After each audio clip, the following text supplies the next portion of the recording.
Hello friends, welcome back to my channel NRR trend. నేను మీ Rocky with voice of network and web 3.0 cameraman ఫోర్స్ రెడ్డితో మీ ముందుకు వచ్చేసాం. సో ఆఫ్టర్ లాంగ్ టైం ముగ్గురం కలిసి ఒక మంచి వీడియో చేస్తున్నాం కదా సార్. సో దీంట్లో ఫ్రెండ్స్ ఈ వీడియోలో మనం తెలుసుకోబోయే విషయాలు ఏంటి అని అంటే, మొన్న 2 days బ్యాక్ మన మెటావెల్ ఇండియన్ అడ్మిన్ మువాజ్ గారితో అద్భుతమైన జూమ్ మీటింగ్ జరిగింది. 300 కెపాసిటీ ఫుల్ అయిపోయింది జూమ్ మీటింగ్. చాలామంది వచ్చారు. దాంట్లో చాలా విషయాలు చెప్పడం జరిగింది మువాజ్ గారు. యాజ్ అ లీడర్స్గా మేము కూడా చాలా ప్రశ్నలు వేయడం జరిగింది. ప్రతి ప్రశ్నకి సమాధానం రావడం జరిగింది అన్నట్టు. అయితే ఆ మీటింగ్ అనేది హిందీలో ఉండడం వల్ల మన టీం మెంబర్స్కి చాలామందికి హిందీ రాకపోవడం వల్ల అర్థం కాలేదు అని చెప్పేసి మాకు చాలామంది కాల్ చేస్తున్నారు. ఒక మంచి వీడియో చేయండి సార్ దాని మీద అని చెప్పేసి అడిగారు అన్నట్టు. సో వారి కోసమేనండి ఈ వీడియో. లాస్ట్ వరకు కూడా చూడండి కంపల్సరీగా.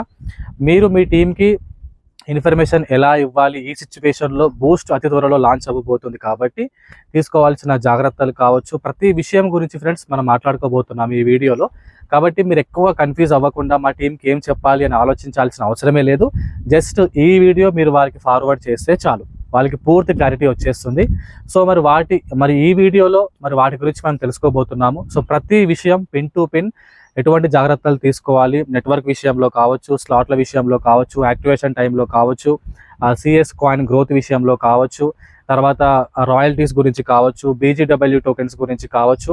సో ప్రతి విషయం గురించి ఫ్రెండ్స్ మనం మాట్లాడుకోబోతున్నాం కాబట్టి వీడియో దయచేసి లాస్ట్ వరకు కూడా చూడండి. నచ్చితే లైక్ చేయండి, షేర్ చేయండి, సబ్స్క్రైబ్ చేసుకోండి. 100% మీకు ఈ వీడియో చాలా ఉపయోగపడుతుంది. సో కాబట్టి లేట్ చేయకుండా టాపిక్లోకి వెళ్ళిపోదాం. Santosh sir, Narender sir, so వాటి గురించి. వెరీ గుడ్ మార్నింగ్ అందరికీ కూడా. చాలా రోజుల నుంచి కూడా టెక్నికల్గా ఉన్నటువంటి విషయాలని మనకి అడ్మిన్స్ దగ్గర నుంచి మన దాకా రావడం, లేదంటే మన దగ్గర నుంచి మన టీం మెంబర్స్కి వెళ్ళడం, అప్పుడప్పుడు ఒక్కొక్క అంశం మీద వాటి మీద చర్చ జరిగేది. కానీ బూస్ట్ జస్ట్ ఇంకొక 1 week 10 daysలో అందరికి అందుబాటులోకి రాబోతుంది కాబట్టి ఉన్నటువంటి టెక్నికల్ పాయింట్స్ అన్నిటినీ కలిపి ఒక సెషన్లో ప్రత్యేకంగా వాటిని మనందరికీ అర్థమయ్యే భాషలో మువాజ్ గారు చెప్పడం జరిగింది. బట్ ఇంకా కాస్త వివరంగా తెలుగులో ప్రత్యేకంగా కావాలనడం వల్ల ఈ పాయింట్స్ని ఒక దగ్గర పెట్టి మీకు చెప్పడం జరుగుతుంది.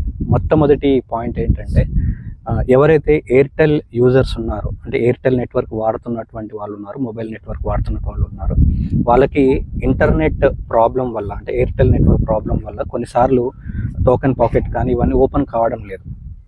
సో దానికి సొల్యూషన్ అనేది చాలా క్లియర్గా చెప్పారు. DNS సర్వర్లో ఆ సెట్టింగ్స్ మార్చుకోవడం వల్ల అది సాల్వ్ అయిపోయింది ఆల్రెడీ. కానీ ఇదే నెట్వర్క్, ఎయిర్టెల్ నెట్వర్క్ వాడుతున్న వాళ్ళు ఐఫోన్లో ఆ సెట్టింగ్స్ అనేది లేవు. సో వాళ్ళు ఏం చేయాలి అని అంటే, VPN, వర్చువల్ ప్రైవేట్ నెట్వర్క్, సపరేట్గా మనకి యాప్స్ దొరుకుతాయి వాళ్ళకి వాళ్ళ స్టోర్లో. డౌన్లోడ్ చేసుకొని ఇన్స్టాల్ చేయడం వల్ల వాళ్ళకి ఐఫోన్ యూజర్స్కి ఆ ప్రాబ్లం అనేది సాల్వ్ అయిపోయింది. ఇది అందరూ బాగా గుర్తుపెట్టుకోవాల్సిన విషయం. దీంతో పాటు ఇంకొక టెక్నికల్ పాయింట్, టోకెన్ పాకెట్లో కొన్నిసార్లు ఏం జరుగుతుందనంటే, పాలిగన్ అంటే ట్రాన్సాక్షన్ ఫీజుకి సంబంధించి పాలిగన్ ఫీజు అనేది 0 అని చూపిస్తుంది. ఒకవేళ మీకు ఇది తెలియకపోతే ఇప్పుడైనా కానీ గమనించండి. పాలిగన్ ఫీజ్ నెట్వర్క్ 0 అని చెప్పి స్ట్రైక్ ఆఫ్ చేసి కొట్టేసి మీకు అక్కడ చూపిస్తుంది, అంటే జీరో ఫీజ్ అని. జీరో ఫీజ్ ఎప్పుడైతే మీకు అక్కడ చూపిస్తుందో ఆ ట్రాన్సాక్షన్ అనేది అవ్వదు, ట్రాన్సాక్షన్ ఫెయిల్ అవుతుంది. అది ఎందుకు వస్తుందని అంటే, RPC దాని ప్రాబ్లం వల్ల వస్తుంది. దానికి కూడా మనకి సెట్టింగ్స్ క్లియర్గా చెప్పడం జరిగింది మువాజ్ గారు. ఇది రెండు విషయాలు దీనికి సంబంధించి.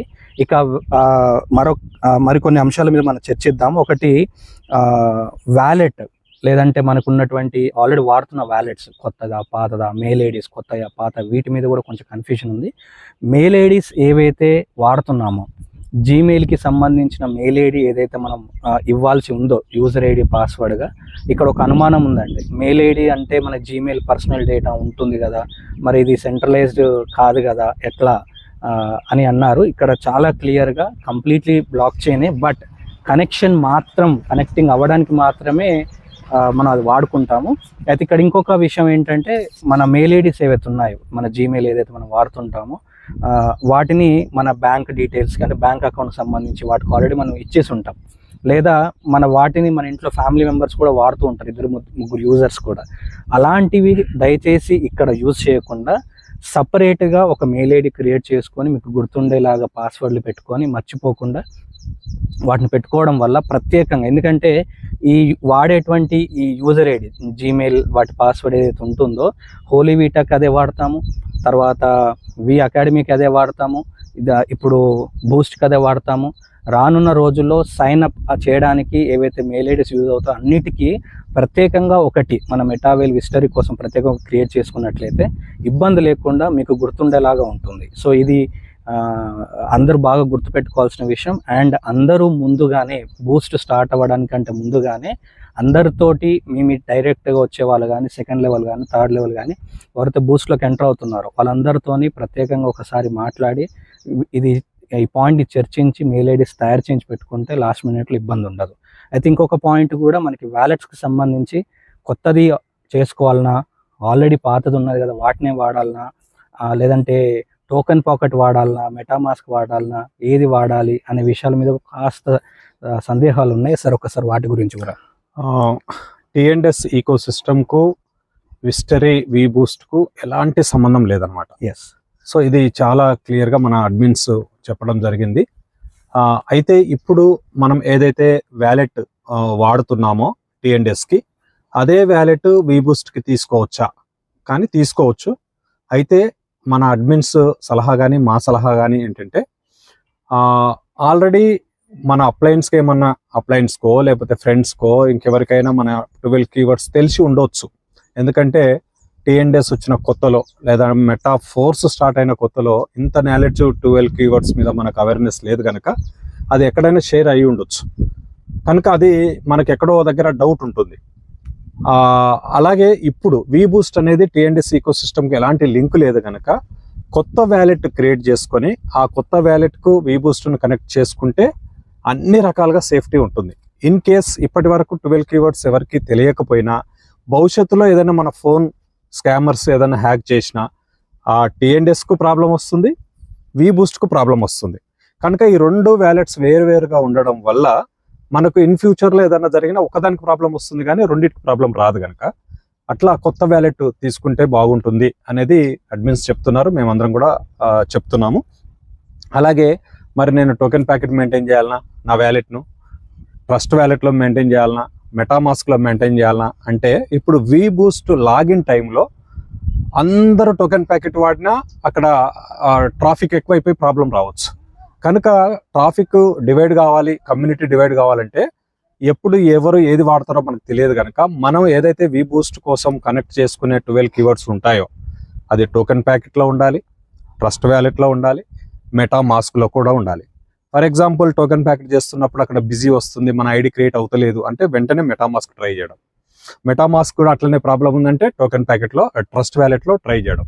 ఇట్లా 3 ఆప్షన్స్ ఉండడం వల్ల ఏదో ఒక దాంట్లో వెంటనే పని అయిపోయే అవకాశం ఉంటుంది. ఇదంతా స్టార్టింగ్ డేస్ లో ఉండే అంతే, just first day second day. అదే. సో ఇక్కడ ఇంకొకటి కూడా ఉంది సార్, ఎంత జాగ్రత్త పడుతున్నా కానీ ఇక్కడ చాలా ఇంపార్టెంట్ విషయం ఏంటంటే అప్లైన్ నుంచి రెఫరల్ కోడ్ వచ్చిన తర్వాత దాన్ని బట్టి మనం రిజిస్ట్రేషన్ చేసుకుంటాం. సో అప్లైన్ నుంచి రెఫరల్ కోడ్ వస్తుంది, కానీ ఈ రెఫరల్ కోడ్ అనేది రావడం, ఈ కమ్యూనికేషన్ ఏదైతే ఉందో దీన్ని ఆసరా చేసుకొని స్కామర్స్ ఎవరైతే ఉన్నారో స్కామర్స్ ఏం చేస్తారంటే ఇది రెఫరల్ కోడ్ తీసుకోండి, దీనివల్ల ఇప్పటికే చాలా మందికి ఈ మెసేజ్ కూడా వచ్చి ఉంటుంది, బూస్ట్లో మీకు 20% డిస్కౌంట్ వస్తుంది, లేదంటే ఫస్ట్ 2 స్లాట్లు ఫ్రీగా మీకు వస్తాయి, ఇక్కడ మా దగ్గర జాయిన్ అవ్వండి అనో, లేకపోతే రకరకాల మెసేజెస్ ఆల్రెడీ చాలా చాలా చాలా ఫార్వర్డ్ అవుతున్నాయి. ఇలాంటి మెసేజెస్ జోలికి దయచేసి వెళ్ళకండి. ఎందుకంటే కొంతమంది అత్యుత్సాహ పరులు ఏం చేశారనంటే నిజంగా అప్లైన్ కంటే ముందే ఉండాలనో లేకపోతే ఎక్కువ సంపాదించుకోవాలన్న ఉద్దేశంతోనో అలాంటి లింకులు క్లిక్ చేయడం జరిగింది రిజిస్ట్రేషన్ పర్పస్లో. వాళ్ళ దగ్గర ఉన్న వ్యాలెట్లు ఉన్న సిఎస్ కాయిన్లు మొత్తం పోయాయి, బూస్ట్ కోసం దాచిపెట్టుకున్న డబ్బులన్నీ పోయాయి. ఇప్పుడు వాళ్ళు చాలా బాధపడుతున్నారు. సో ఇలాంటివి చాలా జాగ్రత్తగా పడాల్సి ఉంటుంది. వాళ్ళు కూడా చాలా న్యాక్గా చేస్తారు ఇలాంటివన్నీ విషయాలు. సో ఎప్పుడైనా కానీ మీకు అప్లైన్ నుంచి రెఫరల్ కోడ్ వస్తే మాత్రం మళ్ళీ ఒకసారి వాళ్ళకి ఫోన్ చేసి ఇది కరెక్టేనా, ఇది వాడొచ్చా అనే విషయాన్ని కన్ఫర్మ్ చేసుకున్న తర్వాతనే మీరు దాన్ని వాడండి. అదే విషయాన్ని మీ కింది వాళ్ళకు కూడా ఇలా కన్ఫర్మ్ చేసుకోమని మరొకసారి చెప్పే ప్రయత్నం చేయండి. అయితే ఇక్కడ ఇంకొక చిన్న విషయం కూడా ఉంది సార్, యాక్టివేషన్ చేసే టైంలో యూఎస్డిటీతో చేస్తారా సిఎస్తో చేస్తారా అని ఒక చిన్న కన్ఫ్యూజన్. దాంతోపాటు మరి సిఎస్ ఒకవేళ సిఎస్ఏ వాడితే కాయిన్ ప్రైస్ అనేది అప్ అండ్ డౌన్ అవుతూ ఉంటది కదా, సో అలాంటి టైంలో ఇంకొంచెం జాగ్రత్త పడాలంటే అంటే యాక్టివేషన్ దగ్గర ఎర్రర్ రాకుండా ఉండాలంటే ఇంకేం జాగ్రత్తలు ఫర్ తీసుకోవాలి? ఎగ్జాంపుల్ ఇప్పుడు మనం ఒక 6 స్లాట్లో 7 స్లాట్లో 8 స్లాట్లో కొట్టాలని ప్రిపేర్ అవుతాము. మనకు ఆ రోజున్న కాయిన్ ప్రైస్ ని బట్టి మనకు ఒక 3000 2000 2500 సిఎస్ కావాలని మనం పెట్టుకుంటాం. కానీ కొట్టే టైంకు కాయిన్ ప్రైస్ కొంత అప్ అండ్ డౌన్స్ అవుతూ ఉంటుంది కనుక మళ్ళీ ఒక 10, 20, 30 తక్కువ పడవచ్చు. అప్పుడు ఏం చేస్తాము, ఆ 10, 20 కోసం వెతుక్కుంటూ మళ్ళీ కూర్చుంటాం. అందరూ బిజీ ఉంటారు, అందరి ఫోన్లు ఎవరి ఫోన్ ఎత్తే పరిస్థితి ఉండదు. అందుకోసమే ఆ టెన్షన్ పడే కన్నా ముందే ఒక 30, 40, 50 కాయిన్స్ ఎక్కువ పెట్టుకుంటే అయిపోతుంది మన వ్యాలెట్లో. అలాగే గ్యాస్ ఫీజు అందరు ట్రై చేస్తున్నప్పుడు ఏమవుతుంది, బ్లాక్ చైన్ బిజీ ఉండి ఎక్కువ గ్యాస్ ఫీజు తీసుకుంటుంది, ఎక్కువ చార్జెస్ పడుతుంటది. అలాంటి టైంలో కూడా మన పిఓఎల్ ఏదైతే ఉందో 3, 4, 5 పెట్టి ట్రై చేయకన్నా ఒక 50, 60 పెట్టేసేయాలి ముందే. ఒక యూఎస్డిటీకి 10 పాలిగాన్ వస్తున్నాయి. అట్లా ఒక 50, 60 పెట్టుకోవడం వల్ల గ్యాస్ ఫీజు మీద ప్రాబ్లం రాదు, ఇట్లా కాయిన్లకు సంబంధించి కూడా సో మొత్తానికి సిఎస్ తోనే యాక్టివేషన్ జరుగుతుంది. సో మనకు వచ్చే ఇన్కమ్ అనేది మాత్రం మనకి విజిఎఫ్ రూపంలో వస్తుంది. ఇప్పుడు ఐజిటి టిఎన్ఎస్ లో ఎట్లయితే మనకు స్వాప్ అవుతుందో సేమ్ ఇక్కడ అదే సిస్టమ్. ఓకే, ఇప్పుడు మనకి ముందుగా చెప్పినట్టుగా ఆర్ఎంఈ టోకెన్స్ గురించి అన్నారు. అంటే ఆర్ఎంఈ అనేది పూర్తిగా రాయల్టీ పర్పస్ లో కోసమే అన్నారు. ఇప్పుడు ఆర్ఎంఈ టోకెన్స్ ని ఇక్కడ లేదు అన్నారు. అసలు ఉండదంటారా? ఏ పర్పస్ లో దీన్ని మార్చారంటారు? అసలు ఏదైనా ఒక ముందు ప్లాన్ చేసుకునేటప్పుడు ప్లానింగ్ ఒకటి ఉంటుంది. ఆ ప్లానింగ్ ను డెవలప్ చేసుకునేటప్పుడు ప్రాక్టికల్ గా వచ్చే ఆలోచనలు బట్టి కూడా మళ్ళీ ప్లానింగ్ చెడులు ఆలోచిస్తుంది. సేమ్ ఇప్పుడు అదే జరిగింది అనమాట. వి బూస్ట్ ను డెవలప్ చేసేటప్పుడు లాడా గారికి వచ్చిన ఆలోచన ఏంటి, వి బూస్ట్ లో 10 లెవెల్స్ ఉన్నాయి, 10 లెవెల్స్ కొట్టేటప్పుడు ఆర్ఎంఈ టోకెన్స్ ఇద్దాం. టోకెన్స్ వల్ల వాళ్ళు రేపు అవి ఎనర్జీ టోకెన్ గా మారి వాళ్ళకు రాయల్టీ తీసుకోవడానికి వస్తుంది అని అనుకున్నాడు. కానీ గతాన్ని మళ్ళీ ఒకసారి గుర్తు చేసుకుంటే టిఎన్ఎస్ లో అప్పుడు ఏం జరిగింది, 100% డిస్ట్రిబ్యూషన్ ఉండే ఇంతకు ముందు టిఎన్ఎస్ లో ఉన్నప్పుడు ఏం జరిగింది, 12 ఐడీలు 1 by 1 సిండికేట్ అయ్యి ఐడీలు కొట్టుకొని రాయల్టీ కోసము అట్లా రాయల్టీ వచ్చిన వాళ్ళు ఉన్నారు. సిండికేట్ అంటే 12 మంది కలిసి మనిషికి ₹1,00,000 వేసి 1 by 1 కొడతారు రాయల్టీ కోసం. అలాంటి కమ్యూనిటీలో కొంతమంది చేసిన వాళ్ళు కూడా ఉన్నారు. ఒక్కొక్క ఫ్యామిలీలో 10, 20 కూడా వేసుకున్న వాళ్ళు ఉన్నారు. అలా సిస్టమ్ లో ఉన్న చిన్న వీక్నెస్ ను ఎట్లయితే దుర్వినియోగం చేశారో సేమ్ అది ఇక్కడ జరగొద్దని. మరి ఇప్పుడు వీబూస్ లో కూడా 100% డిస్ట్రిబ్యూషన్ ఉంది. ఇప్పుడు టిఎన్ఎస్ లో 90% డిస్ట్రిబ్యూషన్ ఉంది. కానీ ఇక్కడ వీబూస్ లో 100% డిస్ట్రిబ్యూషన్ ఉంది కనుక సేమ్ అదే విషయం మళ్ళీ ఇక్కడ రిపీట్ అయ్యే అవకాశం ఉందని థాట్ వచ్చి 80% లో టిఎన్ఎస్ కు వి బూస్ట్ కు లింక్ లబ్ధిదారులు మోసపోవద్దు అని. ఏదైతే మీకు రాయల్టీ నెక్స్ట్ కావాలంటే అది టిఎన్ఎస్ లోనే ఉంటుంది. అది ఎట్లా వస్తుంది ఏంటి అనేది కమింగ్ అప్డేట్స్ లో మనకు తెలుస్తుంది. వి బూస్ట్ లో ఆర్ఎంఈ టోకెన్స్ తీసేసి వి బూస్ట్ లోనే ఇక్కడ ప్రతి వర్క్ చేసే పర్సన్ కావచ్చు, ఇన్వెస్టర్ కావచ్చు, ఎవ్వరు కూడా లాస్ కాకుండా కొత్త టెక్నాలజీ ఏమైనా వాడగలుగుతామా, కొత్త ఆప్షన్స్ ఏమైనా తీసుకురాగలగమా అనే ఒక ప్రయత్నం జరుగుతుంది. కొత్త పీడిఎఫ్ వస్తే మనకు ఆర్ఎంఈ టోకెన్ లో ఏదైతే బెనిఫిట్ అనుకున్నామో అంతకు డబుల్ బెనిఫిట్ వచ్చే అవకాశం ఉందని మాత్రం మనకు అడ్మిన్స్ ఇండైరెక్ట్ గా చెప్తున్నారు. సో ఏదైతే రాయల్టీ అనేది ఇక్కడ బూస్ట్ నుంచి ఇంటర్లింక్ అంటే డిటాచ్ చేసి అక్కడ అటాచ్ చేస్తారు దాని తప్ప అదేం లేకుండా పోదు. బట్ ఇక్కడ రావాల్సినటువంటి బెనిఫిట్స్ అదన ఇంకా ఎక్కువ బెనిఫిట్స్ వచ్చే ఆప్షన్స్ అయితే రాబోతుంది. సో ఇది ఒక్కటే కాకుండా ఇప్పుడు ఈ బీజీబీకి కూడా మారింది. అసలు అదేంటంటారు? అసలు ఇప్పుడు ఏదైతే మనకు మెటావర్స్ టెక్నాలజీలో కొన్ని ప్రాజెక్టులు వస్తున్నావో ముందస్తు దాంట్లో బెనిఫిట్ పొందడానికి కమ్యూనిటీకి ఇక్కడ కొన్ని టోకెన్స్ సంపాదించాలి. ఆ టోకెన్స్ సంపాదించే ఆప్షన్ ఏదైతే ఉందో అది వి బూస్ట్ లో ప్రతి లెవెల్ మీరు యాక్టివేషన్ చేసుకునేటప్పుడు 10% ఎక్స్ట్రా పెట్టుకొని మనం బీజీడబ్ల్యూ టోకెన్స్ బీజీబీ టోకెన్స్ గా మారినాయి అనమాట. 10% ఎవరైతే ఉదాహరణకు మీరు ఒక 8 లెవెల్స్ యాక్టివేషన్ చేస్తారనుకోండి, 8 లెవెల్స్ యాక్టివేషన్ చేసేటప్పుడు 8 లెవెల్స్ కి ఎంతైతే మనకు బడ్జెట్ అవుతుందో 10% ఎక్స్ట్రా పెడితే 8 లెవెల్స్ యొక్క 10% ఎక్స్ట్రా తీసుకొని మీకు సబ్స్క్రిప్షన్ వచ్చేస్తుంది అనమాట. ఓకే, సో ఇది 1 month ఆప్షన్ ఉంటుంది. 1 month కి ఒకసారి renewal.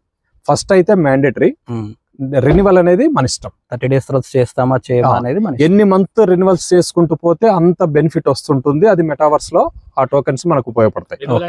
Slot renewal, BGW renewal 10% ఏదైతే Only 10% subscription, only సబ్స్క్రిప్షన్ ఏదైతే subscription ఎక్స్ట్రా పెడుతున్నామో అది మాత్రమే రెన్యువల్. Yes. స్లాట్ రెన్యువల్ ఏం లేదు. లేదు. అది ఇప్పుడు అది కూడా ఒక కన్ఫ్యూజన్ ఏంటంటే అప్పట్లో యూనిట్ వర్క్స్ లో మనం టైర్స్ ఎవ్రీ మంత్ రెన్యువల్ చేసుకున్నట్టుగా ఈ బూస్ట్ లో కూడా స్లాట్స్ ని రెన్యువల్ చేసుకోవాల్సి ఉంటదేమో అనుకుని కొంతమంది కన్ఫ్యూజ్ అవుతున్నారు. రెన్యువల్ అనే పదం వచ్చడం వల్ల ఈ కన్ఫ్యూజ్ మొదలైంది. బాగా గుర్తుపెట్టుకోవాల్సింది అంటే రెన్యువల్ అనేది మన బూస్ట్ కి సంబంధించిన స్లాట్లకు వర్తించదు, కేవలం సబ్స్క్రిప్షన్ కి సంబంధించిన దానికి వర్తిస్తుంది. అయితే ఇక్కడ ఇంకొక పాయింట్ మనం చివరిలో మనం ఇంపార్టెంట్ విషయాలు టెక్నికల్ గా కాకుండా మాట్లాడాలంటే మొత్తం కలిపి 10 స్లాట్లకి 72,000 చిల్లర డాలర్లు ఎప్పుడైతే ఆ ప్యాకేజ్ పాతది ఉందో ఇప్పుడు అది కాస్త 50% దాదాపు $45,000 43 అంత తగ్గింది. అంటే ఆల్మోస్ట్ స్లాట్ ప్రైజెస్ కొన్ని 50% కూడా తగ్గిపోయినాయి. సో అందరూ కూడా ముందస్తుగా లీడర్స్ గురించి కావచ్చు, సొంత ఆలోచనలతో కావచ్చు, జీరో ఇన్వెస్ట్మెంట్ తోటి బూస్ట్లోకి రావడానికి కాయిన్స్ కొనిపెట్టుకున్నారు. 0.5 ఉన్నప్పుడు, 7, 8, $1 ఉన్నప్పుడు కూడా కొనుక్కున్నారు. సో వీళ్ళంతా ప్లానింగ్స్ ఏంటి, కాయిన్ ప్రైస్ ఖచ్చితంగా పెరిగినప్పుడు వాళ్ళ ఇన్వెస్ట్మెంట్ వాళ్ళు తీసేసుకొని జీరో ఇన్వెస్ట్మెంట్ తోటి ఎంటర్ అవ్వాలనేది వాళ్ళకు ఉన్నటువంటి ప్లాన్. వాళ్ళ టీం వాళ్ళు కూడా అదే చెప్పారు. కానీ ఇప్పుడు జరిగినటువంటి ఒక మంచి పని ఏంటి అంటే ప్రైజెస్ తగ్గడం, స్లాట్ ప్రైజెస్ తగ్గడం వల్ల ఎవరైతే 6th వద్దాం అనుకుంటున్నారో విత్ సబ్స్క్రిప్షన్ పాత ప్రైస్ అయితే 10 లక్షలు అయ్యేది, ఇప్పుడు అదే 6th slot with subscription 7th వరకు వెళ్ళిపోవచ్చు. 7th వరకు వెళ్ళినాక కూడా ఇంకా 2.5 lakhs మిగులుతున్నాయి. సో దీనివల్ల ఏం జరుగుతుంది అంటే కొంతమంది అనుకునేది ఏంటంటే వచ్చే ఇన్కమ్ తగ్గుతుంది కదా ప్రైస్ పడిపోయినప్పుడు అనుకుంటాం. కాదు, ఇక్కడే పెరిగే అవకాశం ఉంటుంది. ఏంటి అంటే 6తో కొడదాం అనుకున్న వాళ్ళు 7, 8 వరకు ట్రై చేస్తారు. 4తో వద్దాం అనుకున్న వాళ్ళు 6 వరకు ఖచ్చితంగా వస్తారు. ఎందుకంటే వాళ్ళకి ఇంకా మిగులుతుంది, ఇంకా స్లాట్ పైకి వచ్చినా కానీ ఇంకా మిగులుతున్నాయి. సో వీటిని దృష్టిలో పెట్టుకొని ఇప్పుడు చాలా మంది ఎవరైతే వద్దా 4తో చేద్దామా వద్దా అనే వాళ్ళందరూ కూడా చాలా నిస్సందేహంగా ముందుకి ఎక్కువ స్లాట్లు కొట్టడానికి ప్రయత్నం చేస్తున్నారు. దీని వెనకాల చాలా పెద్ద లాజిక్ కూడా ఉందండి. మొదటి రోజే మనకున్నటువంటి ఎక్స్పీరియన్స్ తోటి మొదటి రోజే కొన్ని లక్షల మంది యాక్టివేషన్కి వస్తారు. అందులో మన టీం మెంబర్సే కొన్ని వేలల్లో ఉంటారు. సో వీళ్ళల్లో మన టీం సభ్యులతో పాటు నా అప్లైన్ ఎక్కడున్నాడో అతనితో పాటు ఉంటే మంచి ఇన్కమ్ కూడా తీసుకోవచ్చు అనే విషయం కూడా లేదండి. సో దీన్ని బేస్ చేసుకొని అందరూ కూడా మంచి స్లాట్స్కి ఉన్న బడ్జెట్లో మిగిలించుకొనే మంచి స్లాట్స్కి వెళ్ళడానికి ప్లానింగ్ చేస్తున్నారు. సో ఇక్కడ ఇంకొక పాయింట్ ఏంటంటే సార్, ఈ సిచ్యువేషన్లో కాయిన్ ప్రైస్ హైక్ అవ్వడానికి ఎంతవరకు అవకాశాలు ఉన్నాయి? ఇప్పుడు మనకు PDF వస్తుంది కొత్త అప్డేట్స్తో. వచ్చిన వెంటనే 1 weekలోనే మనకు టైమర్ స్టార్ట్ అయ్యే అవకాశం ఉంది. ఈ టైమర్ మినిమం 3 days నుంచి 1 week లోపే అవకాశం. 10 days కూడా ఉండదు. 7 days మొత్తం ఇదంతా మేలోనే బూస్ట్ స్టార్ట్ అయిపోతుంది. అయితే ఈ ప్రాసెస్లో మనము బూస్ట్లో ఐడీలు యాక్టివేషన్ చేసే నాటికి, అంటే పాస్పోర్ట్ NFT క్రియేట్ చేసుకుని లెవెల్ NFTs యాక్టివేషన్ చేసే నాటికి ఖచ్చితంగా $4 to $5 ఉండొచ్చు. $4 నుంచి $5 వరకు ఉండొచ్చు. ఇక బూస్ట్ స్టార్ట్ అయిన తర్వాత 1 నెలకో 2 నెలలకో 3 నెలలకు ఏం జరగబోతుంది, తగ్గుతుందా పెరిగే అవకాశం ఉందా అనేది కూడా చాలా మంది కమ్యూనిటీలో ఒక డిస్కషన్ ఉంది. పెరిగే అవకాశం ఎక్కువ ఉంది. ఒకవేళ తాత్కాలికంగా కొద్దిగా మళ్ళీ అప్ అండ్ డౌన్స్ అయినా కూడా ఒక 3-4 months మనం కనుక పీరియడ్ అబ్జర్వేషన్ చేసుకోగలిగితే, ప్లానింగ్ చేసుకోగలిగితే పెరిగే అవకాశం ఉంది. ఎందుకు అంటే యూటిలిటీ పెరుగుతుంది. వి బూస్ట్ కోసం పాత కమ్యూనిటీ, కొత్త కమ్యూనిటీ విపరీతంగా కైన్ బై చేయాల్సిన అవసరం ఉంటుంది కనుక యూటిలిటీ పెరుగుతుంది. అలాగే ఇక్కడ వి బూస్ట్లో కైన్స్ ఇప్పుడు ఆటో అప్గ్రేషన్ కోసం 2 ఐడీలు పడితే ఆటో అప్గ్రేషన్ ఉంటుంది. ఒక ఐడి పడ్డప్పుడు హోల్డింగ్ పెరిగిపోతుంది. అలాగే బర్నింగ్ మెకానిజం 25% బర్నింగ్ మెకానిజం అమలు చేయబోతున్నాడు. సో కైన్లన్నీ చాలా బర్న్ అయిపోయే అవకాశం ఉంటుంది. యూటిలిటీ పెరిగింది, బర్నింగ్ మెకానిజం వచ్చింది, హోల్డింగ్ పెరుగుతుంది. అండ్ ఇప్పుడు BGB ఏదైతే సబ్స్క్రిప్షన్ 10% ఉందో అవి అన్ని కూడా మళ్ళీ బ్యాక్గ్రౌండ్ హోల్డింగ్కి వెళ్ళిపోతాయి. దీని మెటావర్స్ కోసం కదా, ప్యారలల్ గా TNDS కూడా రన్ అవుతుంది. అక్కడ మళ్ళీ దాని బిజినెస్ పికప్ అయిపోతుంది, అక్కడ హోల్డింగ్ పెరుగుతుంది. ఇవన్నీ ఒక ఎత్తు అయితే ఇవి కళ్ళ ముందు కనిపిస్తున్నాయి. బ్యాక్గ్రౌండ్ లో కనపడనివి కొన్ని ఉన్నాయి. ఏదైతే Tier 1 ఎక్స్చేంజ్లు అని మనం అంటున్నామో అది కూడా మనకు రోడ్ మ్యాప్ లో 2026లోనే ఉంది. ఒక 4-5 మంచి మంచి ఎక్స్చేంజ్లకు కనుక కాయిన్ ఎంటర్ అయితే ఎలా ఉంటుంది అనేది కూడా మనం అంచనా వేయచ్చు. అలాగే 2026లోనే ఏదైతే Guru.fun అనే ప్రోగ్రామ్ ఉందో అందులో మీమ్ కాయిన్స్ వస్తాయి కనుక ఆ మీమ్ కాయిన్స్ అన్ని సొలానా బ్లాక్ చైన్లో డెవలప్ అవుతున్నాయి. అది ఇంటర్లింక్ మళ్ళీ సిఎస్ కాయిన్తోనే, అంటే అనివార్యంగా మన కాయిన్ సొలానా బ్లాక్ చైన్లోకి కూడా బిడ్జ్ కాబోతుంది. అది కూడా ఒక పెద్ద మార్కెట్లోకి ఒక కొత్త ఆపర్చునిటీ మన కాయిన్కు క్రియేట్ చేయబోతుంది అనమాట. ఈ అన్నిటి బ్యాక్గ్రౌండ్లో మనం చూసుకుంటే ఒక 6 months తర్వాత మన కాయిన్ ఒక $20 వరకు వెళ్ళి స్టాండర్డ్గా స్థిరంగా స్టేబుల్గా ఉండే అవకాశాలు చాలా చాలా ఉన్నాయన్నమాట. సో ఇవి ఫ్రెండ్స్ చాలా ముఖ్యమైన విషయాలు మనందరం ఇక్కడ చర్చించామని అనుకుంటున్నాము. టెక్నికల్ పాయింట్స్ చాలా ఉన్నాయి. ఇవన్నీ కూడా బూస్ట్ మొదలయ్యే లోపు తెలుసుకోవాల్సినటువంటి విషయాలు ఇవన్నీ కూడా. అయితే ఇక్కడ ఒక చిన్న రిక్వెస్ట్ ఏంటంటే, ఇన్ని పాయింట్స్ అందరికీ ఉపయోగకరమైన పాయింట్స్ ఉన్నప్పుడు మీరు ప్రతి ఒక్కరికి పాయింట్స్ చెప్పడానికి ఇబ్బంది కాబట్టి ఈ వీడియోని వాళ్ళకి షేర్ చేయండి. ఇవే పాయింట్స్ ఇప్పుడు జరుగుతున్నటువంటి జూమ్ మీటింగ్స్లో ప్రతిరోజు చర్చకు వస్తాయి. జూమ్ మీటింగ్ వచ్చేలా చూడండి, మన వీడియోస్ని వినిపించేలా చూడండి. మీకు బర్డెన్ తగ్గించుకోండి. లాస్ట్ మినిట్లో హడావుడి లేకుండా ఇవన్నిటిని వాడుకుంటే మీకు సులభతరంగా యాక్టివేషన్ జరిగిపోతాయి. So thank you very much. ఇట్లాంటి అప్డేట్స్ అన్నిటి గురించి ఫాలో అవుతుండండి. జై మెటావెల్.